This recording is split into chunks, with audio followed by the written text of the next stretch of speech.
اور وہ ان کو بتاتے ہیں کہ انسان نے یہ جو تجسس کی بنا پہ ساری کی ساری جو ترقی کے منازل ہیں یہ کیسے طے کیے ہیں. لیکن آن دا ادر ہینڈ ہمارے ملک میں ہمارے اسکولوں کے سلیبس میں اس ورڈ کو انٹروڈیوس ہی نہیں کیا جاتا. جی نہیں ملتا اور سبجیکٹس میں. اور اس کی سب سے بڑا جو ڈس ایڈوانٹیج ہوتا ہے کہ ہم اپنی تاریخ سے کٹ جاتے ہیں, ہم اپنے پرائڈ سے کٹ جاتے ہیں, ہم اپنی تہذیب سے کٹ جاتے ہیں. تہذیب سے, اور بڑا شاندار ماضی کی, اگر آپ یہ سویلائزیشنز کی آپ کہانیاں پڑھیں, کہانیاں میں کہہ رہا ہوں ہسٹری پڑھیں, تو بڑی اس کو کہتے ہیں بڑی اس کو مزہ آتا ہے پڑھتے ہوئے. اس میں بہت زیادہ اٹریکشن ہے, لیکن وہ اس طرف رجحان ہی نہیں آتا. عاصم ڈوگر صاحب سے بات کریں گے. آپ اس ڈپارٹمنٹ میں ہیں اور آپ ان ساری چیزوں کو گورنمنٹ کی سطح پہ دیکھتے ہیں اور لے کے چلتے ہیں. اچھا, ایک بنیادی سوال ہوتا ہے کہ ہمارے یہاں جیسے ڈاکٹر حمید صاحب کہہ رہے تھے کہ بہت زیادہ آرکیالوجیکل سائٹس ہیں, لیکن ہمارے سوسائٹی میں وہ رجحان ہی نہیں ہے وہاں وزٹ کرنے کا, یعنی کہ آرکیالوجی ٹورزم ڈیولپ نہیں ہو سکا. یعنی کہ ہم جب چھوٹے تھے تو ہم دیکھتے تھے کہ میوزیم ہے یا کچھ ایسی چیزیں ہیں, باشی ماسک ہے, شاہی قلعہ ہے, یہ تو بہت بڑی فیمس ورلڈ فیمس چیزیں ہیں, تو وہاں جاتے تھے. لیکن اب وہ اس طرح کا رجحان نظر نہیں آتا. اس کی کیا وجہ سمجھتے ہیں؟ پہلے تو بات ہو جائے ہوئی جو ڈاکٹر صاحب نے کی ہے اسی بات کو میں آگے بڑھاؤں گا کہ ابھی ڈاکٹر صاحب نے کہا کہ بہت سے اسٹوڈنٹس جب ماسٹر لیول پہ ان کے ڈپارٹمنٹ میں آتے ہیں تو انہوں نے آرکیالوجی کا لفظ پہلی دفعہ وہ سنتے ہیں. تو یہ پہلے تو یہ ہے کہ اسکول لیول پہ, کالج لیول پہ اسے ایز اے سبجیکٹ جو ہے متعارف ہونا چاہیے, یا کم از کم ایک دو چیپٹر جو ہے اس کے بارے میں درسی کتب میں ان بارے میں ہونے چاہیے. جی, جیسے مطالعہ پاکستان یا ہسٹری میں کوئی ایک آدھ چیپٹر ہو جس میں آرکیالوجی کی, پاکستان کی آرکیالوجی کا بتایا گیا ہو, اور بہت رچ ہے, اور بہت رچ ہے, بہت رچ ہے. اور پاکستان ان خوش قسمت ملکوں میں ہے جہاں کی ہسٹری جو ہے وہ 5000 سال سے بھی پیچھے جاتی ہے. جو وادی سندھ کی تہذیب ہے وہ تو آج سے تقریباً 5000 سال پہلے تھی, اور وہ دنیا کی 3 پرانی تہذیبوں میں سے ایک ہے. یعنی کہ 3 پرانی تہذیبوں اس میں چائنیز سویلائزیشن ہے, اور آپ کی دجلہ فرات کی تہذیب ہے, اور وادی سندھ کی تہذیب ہے. اب دیکھیں نا, یہ کتنے امپورٹنٹ بات آپ بیان کر رہے ہیں اور کتنی دلچسپ بات ہے جی کہ دنیا کی جو قدیم ترین 3 تہذیبوں میں سے ایک تہذیب کے وارث اور امین ہم ہیں, جس کے بارے میں پتہ ہی نہیں ہے. اور اس میں ایک جو اور بہت سے لوگوں کو نہیں پتہ, اس میں ایک اور یہ جو مصر کی تہذیب ہے وہ بھی ہے. تو مصر اور دجلہ فرات کی دونوں تہذیبوں کا جو مجموعی رقبہ ہے اس کو اگر ملا لیا جائے تو وادی سندھ کی تہذیب اس سے بھی بہت زیادہ بڑے ایریے پہ پھیلی ہوئی تھی. اس وقت پورا پاکستان, افغانستان کا کچھ حصہ اور مشرقی پنجاب اور راجستھان کا علاقہ, یہ سارا ایک وادی سندھ کی تہذیب تھی. آپ اس طرح کہہ لیں کہ یہ ایک اس وقت کی سلطنت تھی جس کو کوئی ایک پولیٹیکل پاور جو ہے وہ کنٹرول کر رہی تھی, اور دنیا میں کہیں بھی اتنے بڑے علاقے پہ اتنی زیادہ سائٹس کسی ایک سویلائزیشنز کی نہیں ملیں, اور اتنے سارے قدیمہ اور وہاں کی سائٹس, ہسٹوریکل سائٹس موجود نہیں ہیں. جی, پری ہسٹورک سائٹس ہیں. اور اس میں منجو داڑو اور ہڑپا جو دونوں پاکستان میں ہیں, یہ اس سویلائزیشن کے 2 بڑے اربن سینٹر تھے.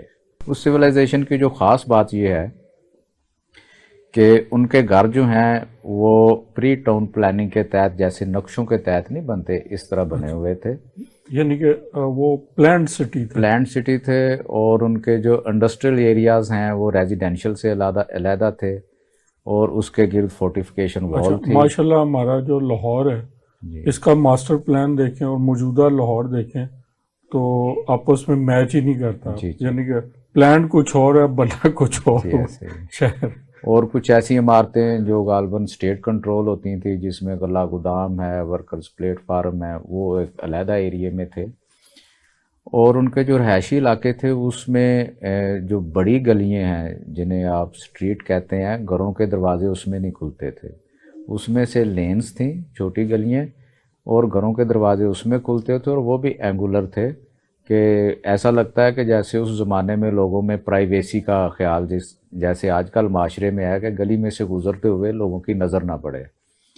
اور پھر دنیا میں سب سے پہلے اس خطے میں سیوریج کا نظام جو ہے وہ متعارف کرایا گیا۔ وادی سندھ کے زمانے میں سیوریج کا نظام تھا، اور گلیاں اوپن نہیں تھیں، ڈرینز کورڈ تھیں، اور گندا پانی جو ہے وہ شہر سے باہر جا کے ڈرین آؤٹ ہوتا تھا۔ پھر پوری سویلائزیشن میں ویٹ کا ایک نظام تھا، ناپ تول کا ایک نظام تھا۔ یہ اسی طرح کہ جیسے کوئی ایڈمنسٹریشن چیک کرتی ہے کہ وہی باٹ جو ہے وہ ہڑپا میں ہے، وہی منجو داڑو میں ہے، اور وہی کسی چھوٹی وزن میں کوئی فرق نہیں ہے۔ اور دو سسٹم چل رہے تھے ان کے، ایک ڈیسیمل تھا اور ایک رتی ماشے کا تھا، اور دونوں اس وقت بڑے ایکوریٹ تھے۔ اور اس کے علاوہ انہوں نے رائٹنگ بھی ڈیولپ کر لی تھی۔ اور آپ ہڑپا میوزیم جائیں تو وہاں ایک رائٹنگ کا ایویڈنس ہے جو دنیا کے چند قدیم ترین تحریر کے نمونوں میں سے ایک ہے۔ تو یہاں کے لوگوں نے لکھنا پڑھنا شروع کیا، پکے مکان بنانے شروع کیے، سیوریج سسٹم تھا، اور وہ پھر را مٹیریل دنیا کے مختلف علاقوں سے منگواتے تھے، اور یہاں اس کی چیزیں بنا کے خود اپنی ضرورت کے لیے اور دوسری جو کنٹمپریری سویلائزیشن ہے ان کو ایکسپورٹ بھی کرتے تھے۔ اچھا، اب سوال یہ ہوتا ہے کہ یہ سویلائزیشن جس کی میں بات کر رہا ہوں یہ 2500 BC میں اپنے عروج پہ پہنچ گئی، تو یہ یکدم ایسے نہیں ہوا۔ قبل مسیح کی بات آپ جی، قبل مسیح کی بات کر رہا ہوں۔ یہ یکدم کہیں سے سویلائزڈ لوگ آ کے یہاں نہیں بسے، اس سے ہزاروں سال پہلے اسی خطے کے لوگ جو ہے وہ اس جدوجہد میں تھے کہ ہم سویلائزڈ ہوں، اور ان کے آثار جو ہیں ہمیں میر گڑھ سے ملتے ہیں۔ اور بلوچستان میں ایک سائٹ ہے میر گڑھ جہاں 7000 سال پہلے لوگ 7000 سال پہلے، جی سر، کہنے میں بڑا آسان لگتا ہے لیکن آپ اس کو کیلکولیٹ، اور میں 7000 BC کی بات کر رہا ہوں۔ 2000 تو اس میں یہ تھا کہ اس وقت لوگوں نے جو جنگلی جانور تھے جس میں بھیڑ ہے، بکری ہے اور گائے ہے، یہ پہلے جنگلی ہوتے تھے، ان کو ڈومیسٹیکیٹ کیا، گھر میں پالنا شروع کیا، ان سے دودھ حاصل کرنا شروع کیا۔ پھر اسی وقت جنگلی فصلیں تھیں جس میں گندم تھی، جوار تھا، باجرہ تھا، یہ جنگلی اگتے تھے، ان کے سیڈز کٹھے کر کے ان کو ڈومیسٹیکیٹ کیا اور سیزن میں ان کو بیجنا شروع کیا۔ تو پھر ارلی فارمنگ وہاں سے شروع ہوتی ہے۔ وہاں سے لوگوں نے پھر غاروں سے نکل کے تو کچی مٹی سے گھر بنا کے تو رہنا شروع کیا۔ اور غاروں سے نکل کے جو پہلے انہوں نے بستی بنائی، جی، وہ مہر گڑھ سے شروع۔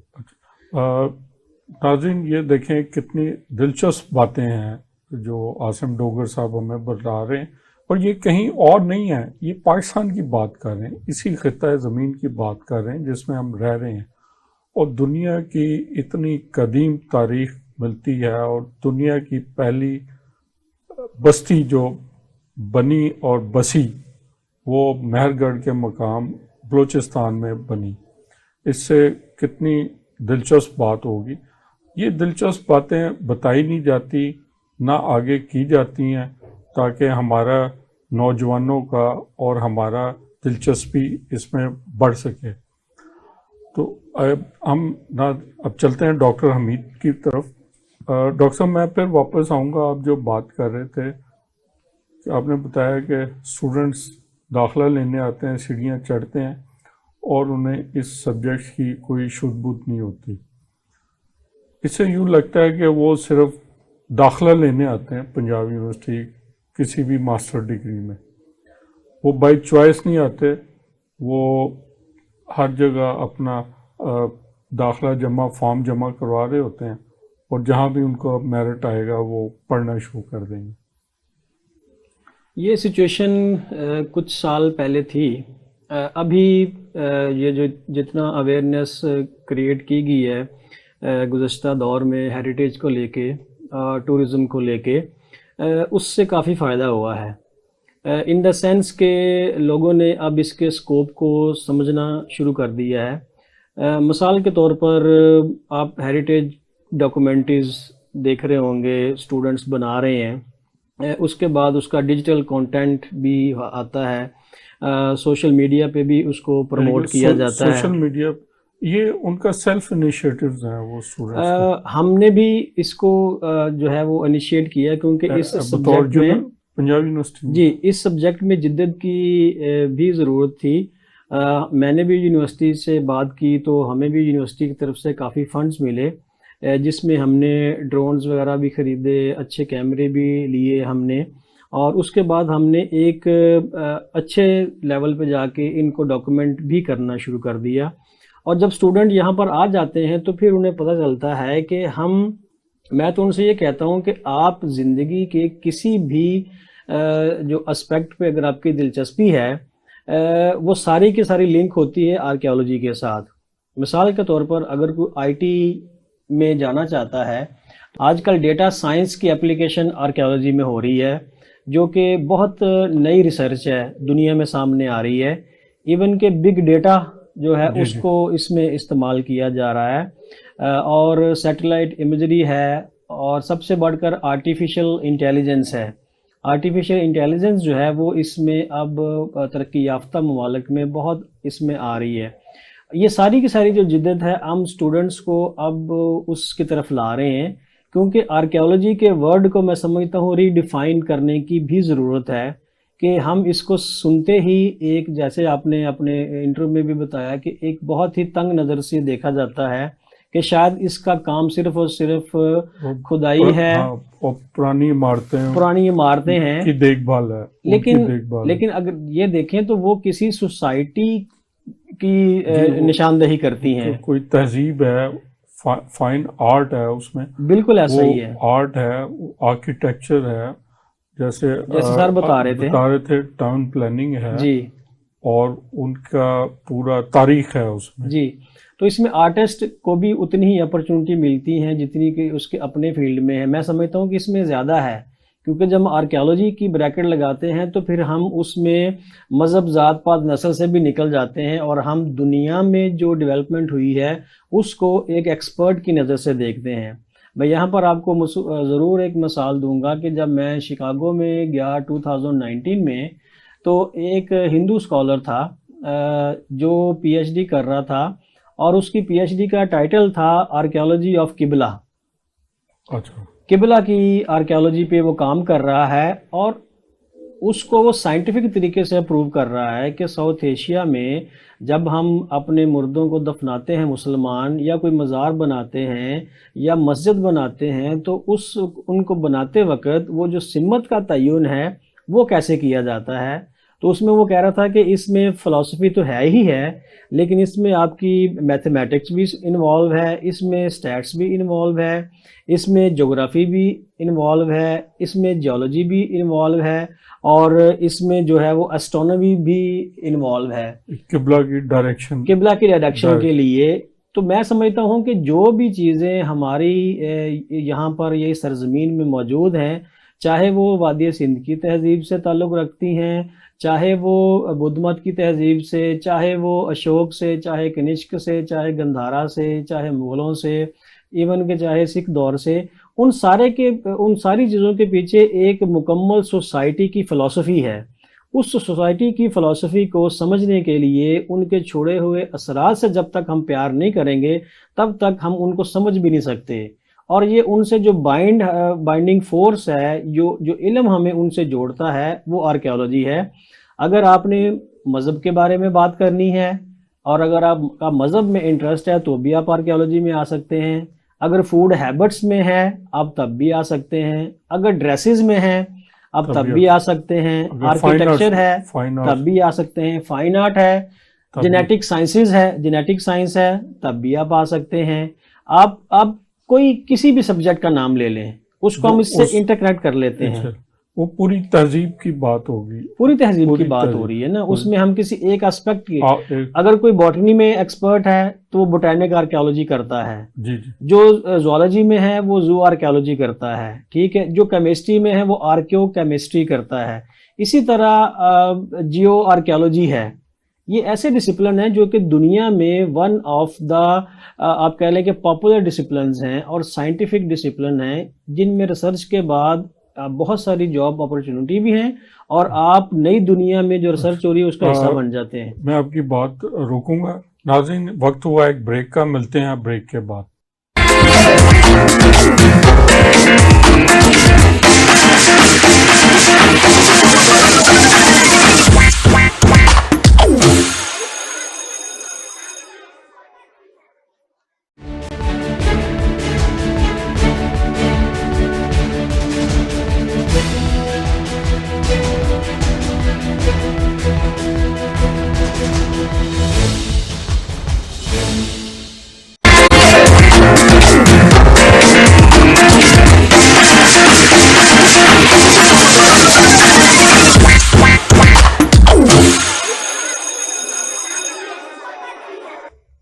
Welcome back. عاصم ڈوگر صاحب، میں آپ سے پوچھوں گا، جیسے ڈاکٹر میر صاحب فرما رہے تھے کہ انہوں نے ڈیجیٹل اور یہ نئی نئی آئی ٹی بیسڈ ٹیکنیکس لے کے آئے ہیں آرکیالوجی میں سبجیکٹس میں پڑھانے کے لیے، اس کو کیا ہے۔ تو گورنمنٹ بھی کچھ ایسی جدید ٹیکنالوجیز کو انوالو کر رہی ہے یہ اپنی آرکیالوجی ڈپارٹمنٹ میں، آرکیالوجی سائٹس پہ اس کو پاپولر کرنے پہ، یا اس کا کوئی سوشل مارکیٹنگ یا سوشل اویئرنیس کے لیے کچھ پلان ہیں ان کے؟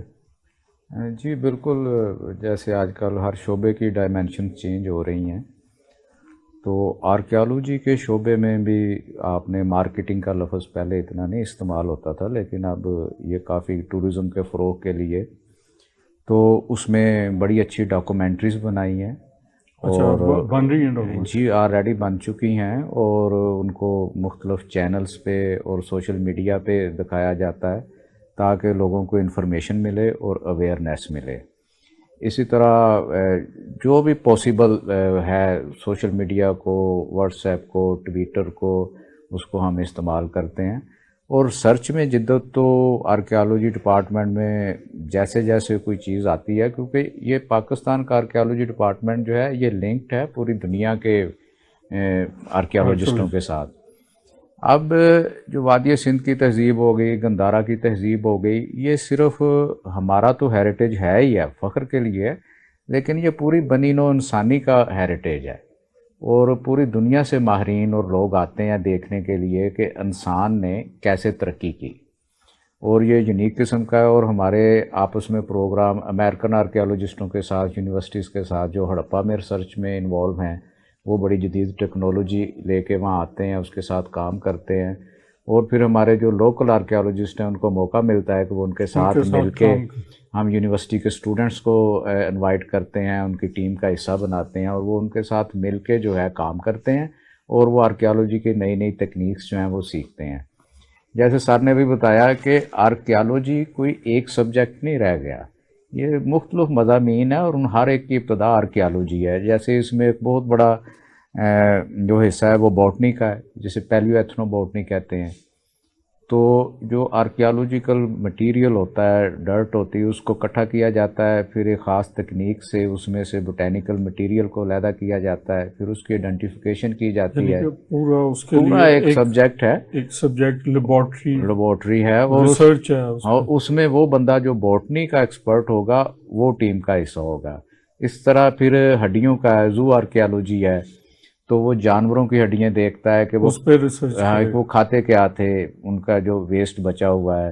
پھر مچھلی کی ہڈیوں کا ہے، پھر یہ بھی دیکھتے تھے کہ وہ جانور وائلڈ تھا کہ ڈومیسٹیکیٹڈ تھا، اور اسی طرح کراپس کا ہے۔ پھر آپ آرکیٹیکچر کو دیکھ لیں، آرکیٹیکچر کی بنیاد بھی ادھر سے شروع ہوتی ہے، وہیں سے لیا گیا۔ جی بالکل۔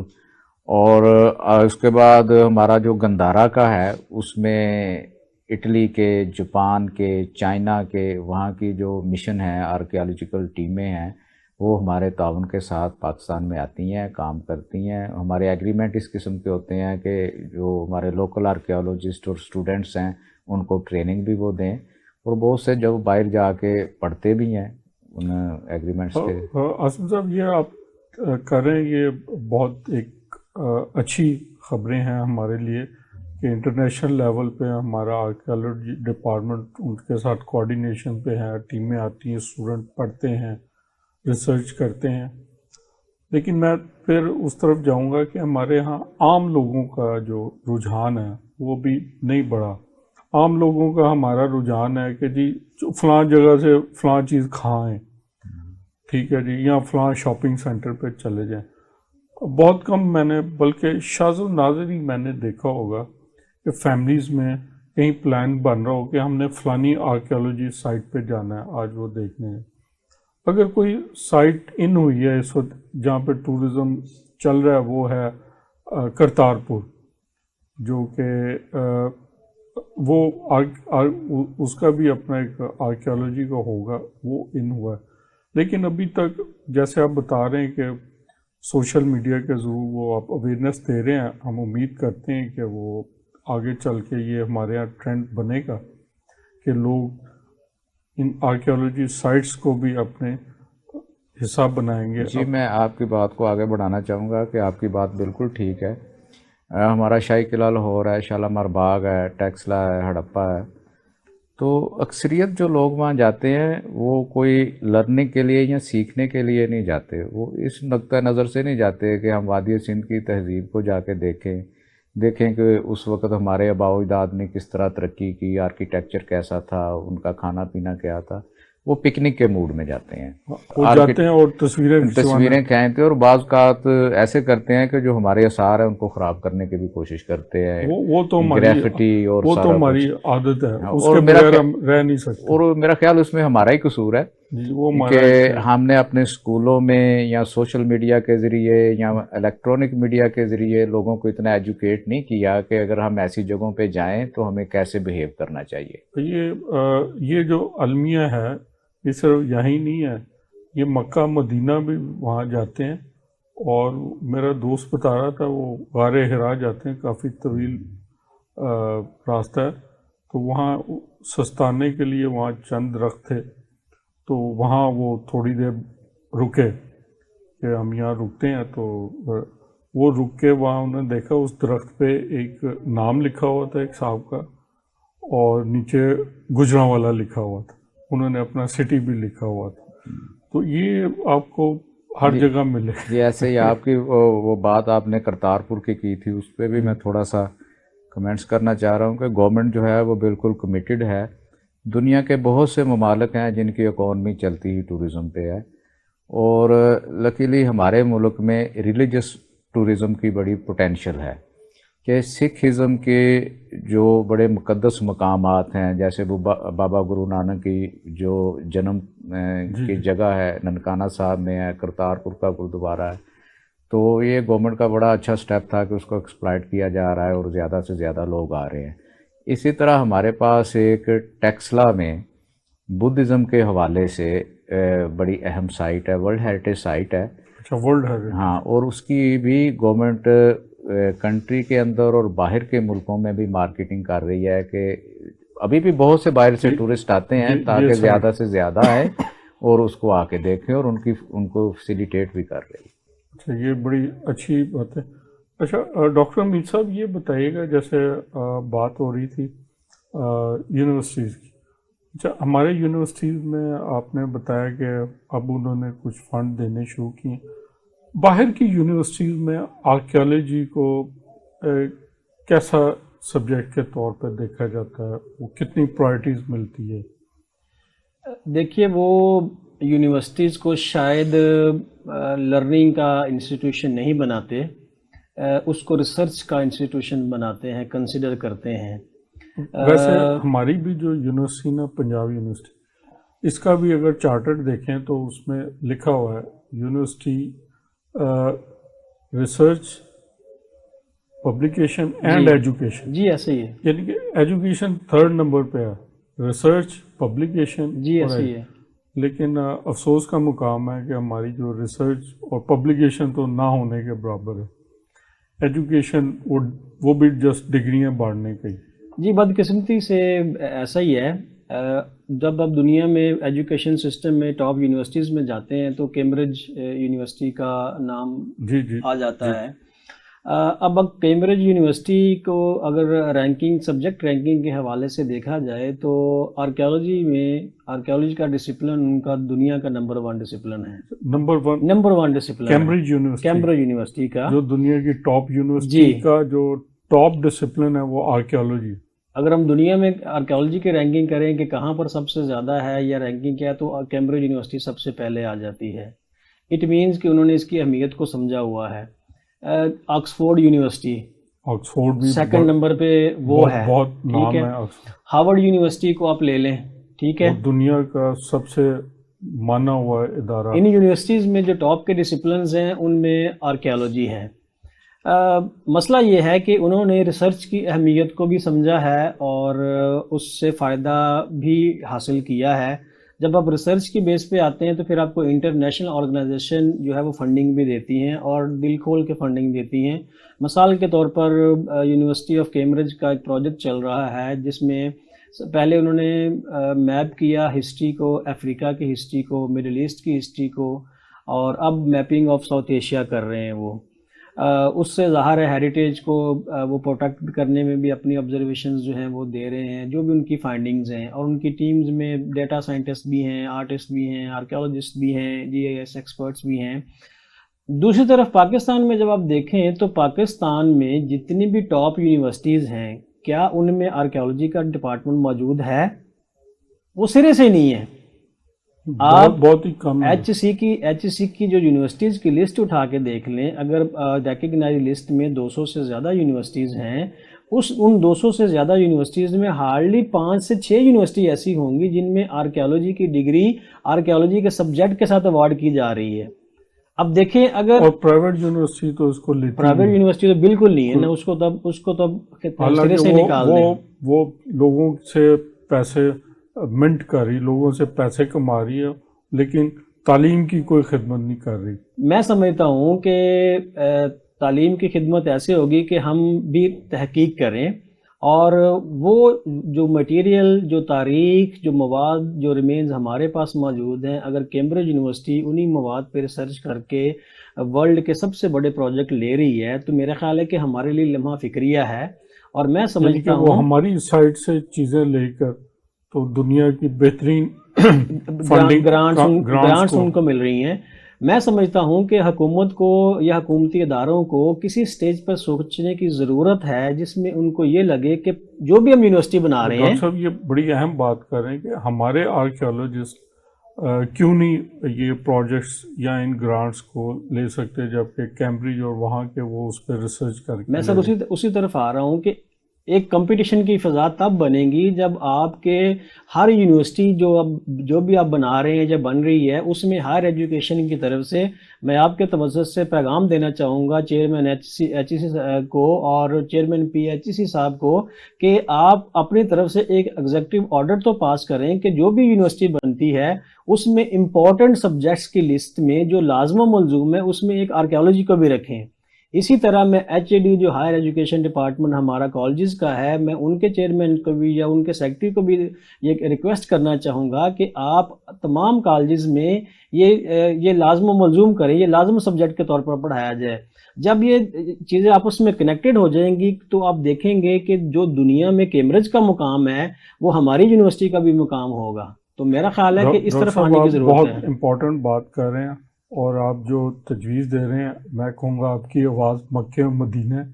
عاصم ڈوگر صاحب, ڈاکٹر صاحب جو تجویز دے رہے تھے کہ ایچ ای سی کے جو چیئرمین ہیں, ایچ ای ڈی کے ڈپارٹمنٹ ہیں, ان کو چاہیے کہ وہ کالجز میں اور جو دوسری یونیورسٹیز ہیں جنہوں نے آرکیالوجی ڈسپلن نہیں شروع کیا ہوا اور عجیب و غریب ڈسپلن شروع کیے ہوئے ہیں, ان کو چاہیے کہ اتنا شاندار ڈسپلن وہ یونیورسٹیوں میں شروع کروائیں. جی بالکل, میں ان کی بات کو سیکنڈ کروں گا. یہ تو ہماری بڑے عرصے سے کوشش ہے کہ آرکیالوجی سبجیکٹ جو ہے وہ کالج لیول پہ اور اسکولوں کے لیول پہ پڑھایا جائے, اور انہوں نے بڑی اچھی بات کی کہ اس کو گورنمنٹ ایچ اے سی کو اپنی پریارٹی لسٹ پہ لینا چاہیے اور دوسری یونیورسٹیز کو بھی یہ ڈپارٹمنٹ. یہ پنجاب میں بہت عرصے بعد, پہلے پشاور یونیورسٹی میں ایک آرکیالوجی ڈپارٹمنٹ ہوتا تھا اور پھر اس کے بعد پنجاب یونیورسٹی میں یہ دوسرا بنا.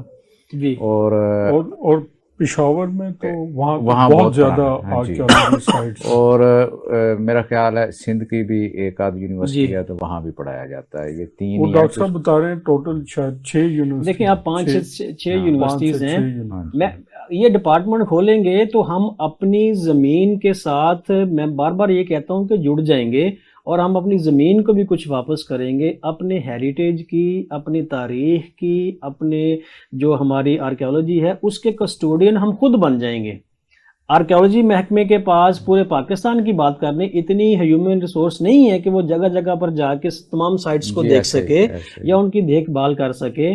کیوں نہ لوگوں کے اندر یہ جذبہ پیدا کر دیا جائے کہ یہ آپ کا ہیریٹیج ہے، اور وہ جذبہ تب بھی پیدا ہوگا جب یونیورسٹی میں یہ ڈپارٹمنٹ میں یہ جو آرکیالوجی ہے یہ پڑھایا جائے گا اور کالجز میں پڑھایا جائے گا.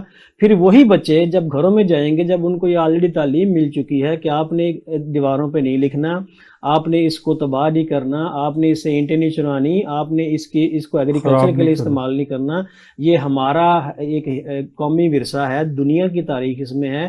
تو اس طرح سے ہمارا ہیریٹیج بھی جو ہے وہ بچ جائے گا، پرزرو ہو جائے گا، اور یہ ہمیں جو اور ہیومن ریسورس ہے یہ بھی مل جائے گی. جی ایسے اور آئندہ آنے والی جو نسلیں ہیں فیوچر، وہ بھی ان پہ ریسرچ کر جی کے بالکل ایسے رہے اور گا. نئے نئے علم کی جہتیں جو ہیں ان کو نکھاریں گی. بالکل. اچھا، عاصم صاحب سے پوچھیں گے، جیسے آپ بتا رہے ہیں کہ باہر سے آپ کا کولیبریشن ہے دنیا کی بہت سارے آرکیالوجی سے، اور ہمارے یہاں آرکیالوجی سائٹس ہیں اور یہ جاتی ہیں، بلکہ آپ دونوں سے سوال ہے، اس سے ہمارا ملک کا ایک سافٹ امیج نہیں جاتا؟ آپ کے آرکیالوجی کو اگر ہم پروموٹ کریں گے اور آرکیالوجی جیسے کہ ہمارا اس وقت دنیا میں بڑا عجیب و غریب سا امیج جاتا ہے، جیسے ہمارا انتشار کا شکار ہے دہشت گردی، طالبان، اور یہ اگر ہم ان کاموں پہ، ان علم پہ، ان جیسے آرکیالوجی جیسے سبجیکٹ علوم پہ ہم توجہ دیں گے، ان کو فروغ دیں گے، تو دنیا میں پاکستان کا ایک بہت ہی سافٹ امیج ابھارنے میں کامیاب ہوں گے. آپ کا کیا خیال ہے؟ جی بالکل آپ نے بجا فرمایا. اگر ہم اپنے ہیریٹیج کو، آرکیالوجیکل سائٹس کو اچھی طرح رکھیں گے، پاکستان کے بارے میں باہر جو یہاں کی سیکورٹی کی سچویشن کے بارے میں جو افواہیں ہیں، اس کی وجہ سے ٹورزم پہ بہت منفی اثرات مرتب ہوئے ہیں. جب یہاں کی جو لا اینڈ آرڈر کی سچویشن اچھی تھی، میں تو کہتا ہوں اب بھی اچھی ہے، لیکن باہر اس طرح پینٹ کیا جاتا ہے، امیج اس طرح کا ہے کہ وہاں اچھی نہیں. جب اچھی تھی تو ٹورسٹ بہت آتا تھا.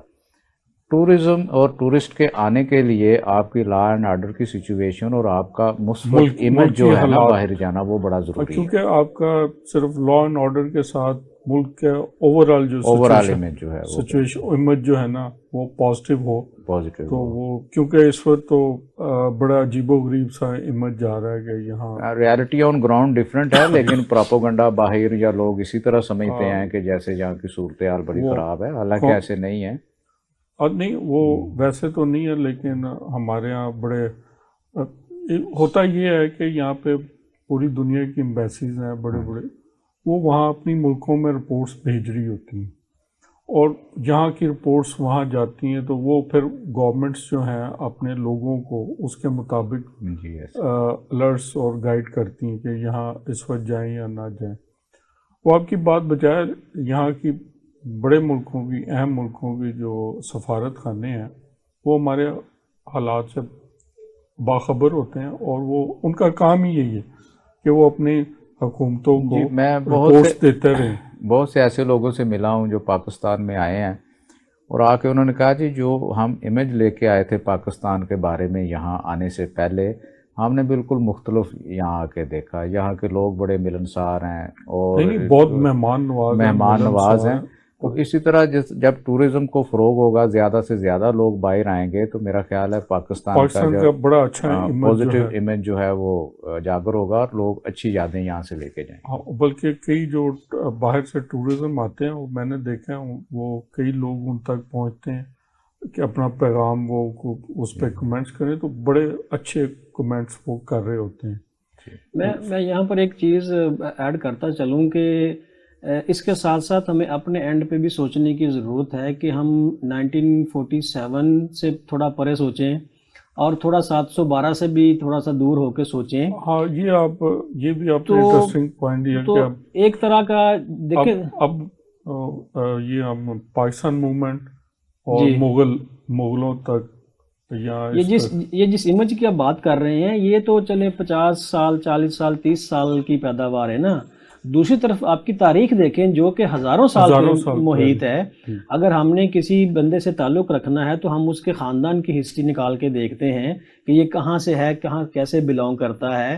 تو ہم تو ایک ملک ہیں, تو اگر کسی نے ہم سے تعلق رکھنا ہے تو ان سے بھی یہی ریکویسٹ ہے کہ ہماری تاریخ جو ہے وہ تھوڑی جہاں تک شروع ہوتی ہے وہاں سے ہمیں دیکھیں. ہم ہی تو وہ لوگ ہیں جنہوں نے دنیا کے سارے جو اینشنٹ ریلیجنز ہیں پرومننٹ ان کو جگہ دی, یہیں سے وہ پیدا ہوئے, یہیں سے ہم آہنگی کا انٹرفیتھ ہارمنی کا سبق تو یہیں سے گیا, اور وہ 1947 سے پہلے یہیں پہ موجود تھا. 100% الٹ جو ہے الٹ ہو رہا ہے. اس کی وجہ یہ ہے کہ دیکھیں ہم اپنی تاریخ کو صحیح شاید آرکیولوجیکل اثاثے کو صحیح طریقے سے لوگوں کے سامنے پیش ہی نہیں کر پا رہے. اور میں سمجھتا ہوں ایک بات جو میں ایڈ کرتا چلوں وہ یہ ہے کہ دیکھیں یہ جو علم ہے یہ کسی گورے کا ہم پہ تھوپا ہوا علم نہیں ہے. یہ چیزیں ذرا تھوڑی سی کلیئرٹی کی ضرورت ہے.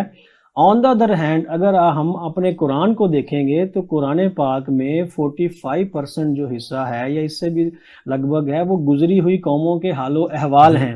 اور خدا ڈائریکٹ انسان سے ہم کلام ہو کے کہتا ہے کہ جاؤ زمین پہ چلو پھرو سیر کرو سیاحت کرو اور دیکھو ان جگہوں کو جن جگہوں پہ میں نے اپنی نعمتیں نازل کی, اور جب انہوں نے میری نعمت کو جھٹلایا تو میں نے بستیاں جو ہیں وہ نیست و نابود کر دیں. اب اس میں عبرت بھی ہے, اس میں سبق بھی ہے. تو قرآن پاک میں تو ڈائریکٹ انڈیکیشن ہے کہ ہم اپنے ماضی سے سبق لیں تاکہ ہمارا حال اور مستقبل جو ہے وہ بہتر ہو. ناظرین, ڈاکٹر صاحب کی اس طرح کی بڑی ہی اچھی اور خوبصورت اور نصیحت آموز باتوں کے ساتھ ہی ہم اپنے پروگرام کا اختتام کرتے ہیں. ملیں گے اگلے پروگرام میں ایک نئے موضوع کے ساتھ. خدا حافظ.